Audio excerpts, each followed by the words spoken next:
Cara, isso é uma sabe? curiosidade que eu tenho de quem nasce, tipo, em uma realidade, tipo, pobre, de favela, tá ligado? Porque tu sabe que aquele caminho é errado. Sim, Mas não tem nada que te fala, tipo, cara, tu não é tem que por ficar aí, aqui. velho. Não é por aí, sabe? Aham, Tipo, tens que ir pelo lado bom. sim, Pô, o que que faz o cara botar na cabeça dele que aquele caminho é errado e que não vai dar certo, tá sim, ligado? sim, Então, é uma curiosidade que eu tenho, assim. Óbvio que ele tem exemplos de pessoas próximas que morrem, que, sim, né? sim, sim, Mas com certeza é um caminho que ainda é muito mais fácil, com, mesmo ele oh, correndo esses riscos, do com que o certeza, outro caminho. com certeza, com certeza, porra, quando eu tinha, pô, eu devia ter uns 9 para 10 aí nessa época, 10 para 11, meu pai quis empreender, né? Aí ele trabalhava numa empresa. Meu pai, ele depois se formou, ele era técnico em colorimetria. Colorimetria é aquela pessoa que faz o acerto e a pesagem das tintas. Meu pai trabalhava na linha automotiva. Uhum. Então, por exemplo, tu bateu o teu carro lá, vai ter que pintar a porta de trás e a lateral. Só que a tinta tem que ficar igual a porta da frente e o resto do carro. Então, meu pai fazia esse acerto e a pesagem das cores lá, coloca mais um pouquinho de amarelo com azul, vai mais pro verde, e acertava a tonalidade das cores.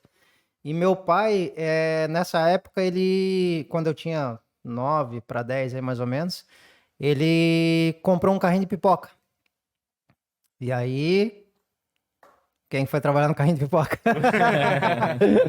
Então, meu pai trabalhava, entrava das 8 às 6, ele trabalhava nessa empresa que ele fazia as pesagens das tintas, os negócios, que depois, consequentemente, eu virei, que eu aprendi com ele a profissão dele. Uhum. Então, eu também trabalhei na Ford, trabalhei na massa. Eurocar, né? Trabalhei em umas empresas lá em Curitiba depois também, mas daqui a pouco a gente chega lá.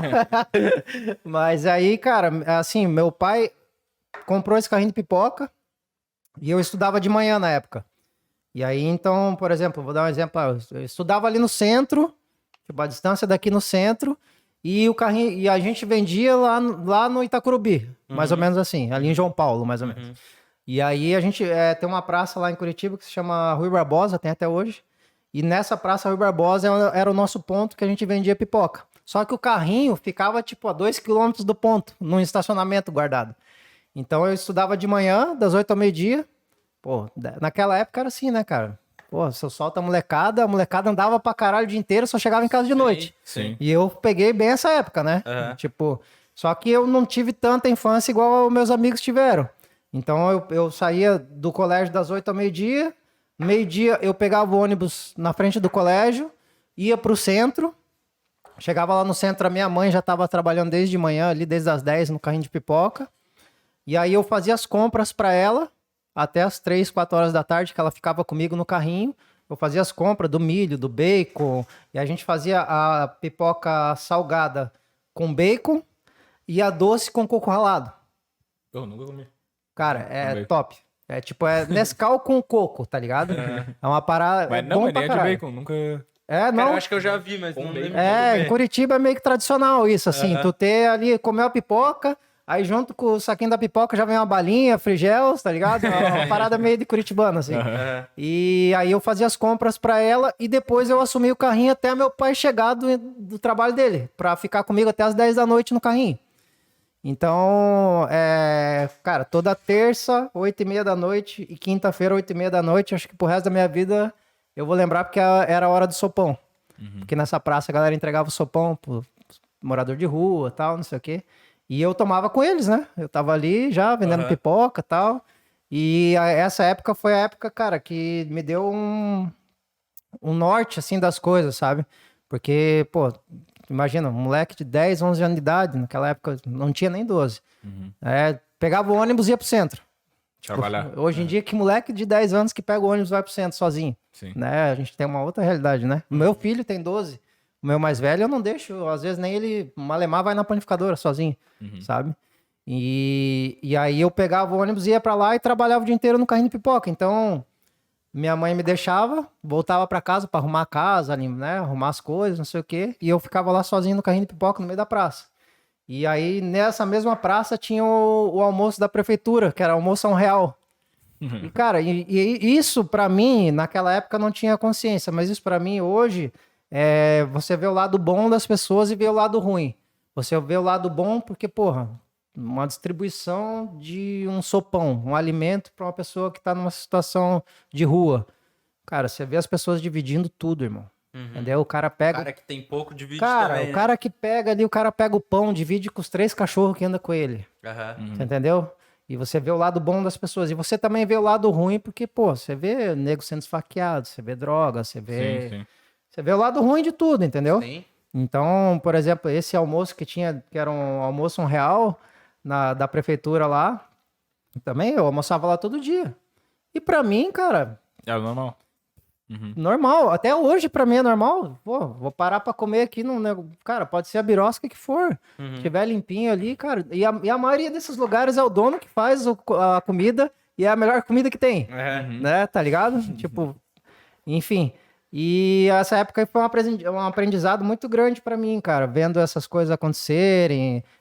Eu tá inserido ali naquela realidade, porque a gente trabalhava e depois tinha que ir além, porque não era só chegar lá, o carrinho tá aqui, tá pronto, vamos trabalhar. Tem que levar embora de volta. Cara, tinha que levar embora depois. Então, tipo, eu e meu pai, pô, subindo a ladeira pra, pô, limpar tudo, não sei o quê. Aí a gente pegava o saco de pipoca e dava pros mendigos, o pessoal já ficava ali esperando. Muitas vezes, né, as pessoas só tinham aquilo ali, só aquela pipoca pra comer, que sobrava do nosso carrinho, sabe?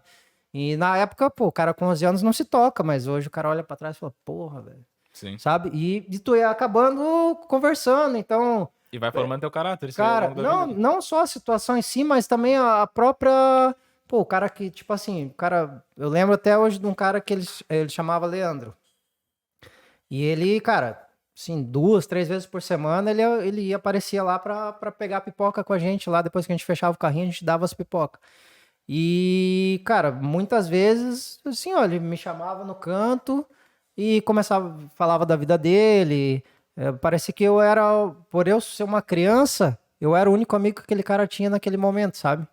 E aí o cara desabafava comigo, ó, você não pode fazer isso. Quando teus amigos falar pra você, ó, experimenta essa maconha, experimenta isso, não experimenta, porque não sei o quê, sabe? Então, na época você não se liga, não tem como você não se ligar. Mas aí quando te oferecem, o cara falou pra experimentar isso. Cara, no teu inconsciente vem, tá ligado? E aí você vem, assim, a mesma coisa você pegar hoje uma criança aí de 12, 14 anos e levar numa casa de detenção aí. Os caras vão chegar, ó, é assim, eu vim parar por causa disso, vim parar aqui por causa disso. Você quer estar aqui no meu lugar? É meio que um choque de realidade, né? Sim. Tipo, igual, eu não sei quantos anos você tem, mas eu tô com 40 quase já. Então, tipo, na minha época, a educação sexual, comparando, né, uma coisa com a outra, cara, era slide na tela ali, toda molecada sentada, entendeu? Slide ali de doença venérica, assim de não sei o quê, de não sei o quê. Porque tinha que mostrar, chocar na realidade para que a pessoa, você tem que usar camisinha, pô.